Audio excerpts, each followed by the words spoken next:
This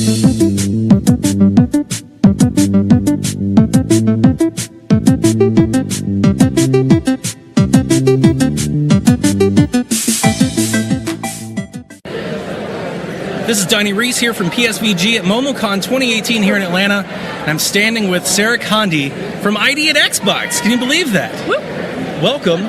What brought you to MomoCon? So, I actually used to attend MomoCon years ago, all the way back when I was 19, in doing my undergrad. I'm fairly local, so I went to school undergrad in Florida, and I did my graduate degree at Kennesaw State University, which is a college fairly local to the area. So MomoCon has, a dear place in my heart, and they were looking for guests and reached out to ID at Xbox, and it felt like the perfect match. Awesome. So, yeah. So we've got some Xbox questions for you that we're going to release on our State of the Empire podcast on the PSVG Podcast Network. Question number 1. This week, Xbox highlighted the 10-year anniversary of Summer Arcade by discounting all those OG great releases. Yep. How impactful was the Summer of Arcade at Xbox and the indie game space? And do you think you'll ever see a return of Summer of Arcade? So, Summer of Arcade was incredibly meaningful for our industry. Looking back, you can point to several 2008 game launches like Braid or Castle Crashers as when the interest in independent games really started to explode, and subsequently creators continued to really deliver amazing content out into the market. Just consider that Bastion, Limbo, Brothers, those all followed in the years after that initial start of the Summer of Arcade. So the ID at Xbox program was actually built in response to how the pace of independent games and independent development was changing following this boom. Developers, were explicitly telling us that they wanted to be able to self-publish on Xbox One. So our promotional efforts have sort of evolved to match this, and we now have a number of ID at Xbox promotions that spotlight indie devs throughout the year, most notably with the ID at Xbox Game Fest, which is wrapping up this week, with highlighting the 10-year anniversary of the Summer of Arcade, as you pointed out. In previous weeks, we also had discounts on Gaming for Everyone experiences, Xbox One X enhanced titles, as well as best streamed games, particularly for Mixer. And so throughout the year, we run other promotions like theme sales. We had a great Valentine's Day sale. We've done artistic adventure, sales focused on puzzle games. So our team specifically, I got to plug two folks named Glenn and Teo. They are always looking for creative and impactful ways to get our partners extra visibility that is scalable for the size of our program, because just to put it into context, we recently hit 800 games released on both Xbox One and Windows 10, which is crazy. So it's definitely an exciting time for the program. And with your role at ID Xbox, and you set me up perfectly for my next question. Yeah. Every week we have dozens and dozens of games. They drop on these digital storefronts.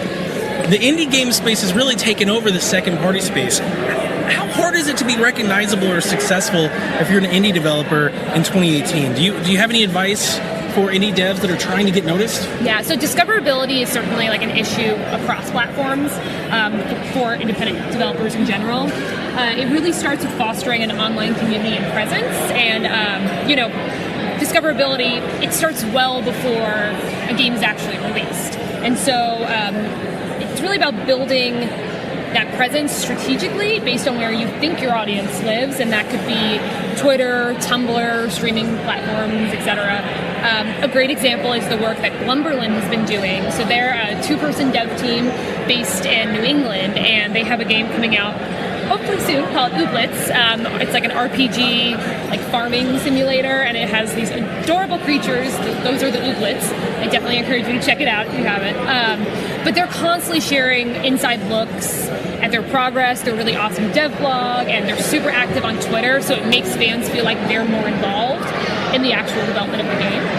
And it's already generated a really excited fan base and a ton of early media coverage. And then having a physical presence at events like GDC, E3, PAX, cons like this, like MomoCon, can be a wonderful way to aid in discoverability. Our team, so the ID at Xbox team, goes to great lengths to support developers in getting their games in front of consumers and press at shows like this. So we use, I'll call it a democratic process for selecting games to showcase. Anyone in the program gets the opportunity to put their title forward. We get hundreds of applicants, and Unfortunately, we can't pick everyone just based on show floor availability, but we try to support as many partners as we can and try to give everyone a fair shot. Sure. Speaking to that, how do you identify indies, developers that you want to partner with and promote? How early in the process? Like, does Xbox go out and find these people, or do they come to you? Is it both? So it's kind of it's a big question, I would say, because really anyone is welcome to apply to the ID at Xbox program. Folks typically come to us at all different stages of development. We're seeking out developers kind of for a multitude of reasons. A lot is centered around education about the program, though. By this I mean making sure that developers are aware of the opportunity to reach new audiences on Xbox. The marketplace is extremely healthy. We recently hit $1 billion in revenue for the program. We know consumers spend a lot of time with ID at Xbox games. It's 4 billion hours since the inception of the program, which is insane. I think that's like almost 500,000 years. That's crazy. So we try to do the math. And that's amazing potential. And if creators can incorporate a console version into their plans, we strongly encourage them to reach out. Also, selfishly, our team just wants really awesome games on Xbox. So, we're always doing talks about the program. I was on a panel yesterday. I'm doing a workshop tonight here at MomoCon. We go to shows, we meet with developers, all to ensure that we're making ourselves known and also accessible to developers who are interested. And when it comes to what's promoted by ID at Xbox, it's everything. Every single game is able to take advantage of our marketing opportunities.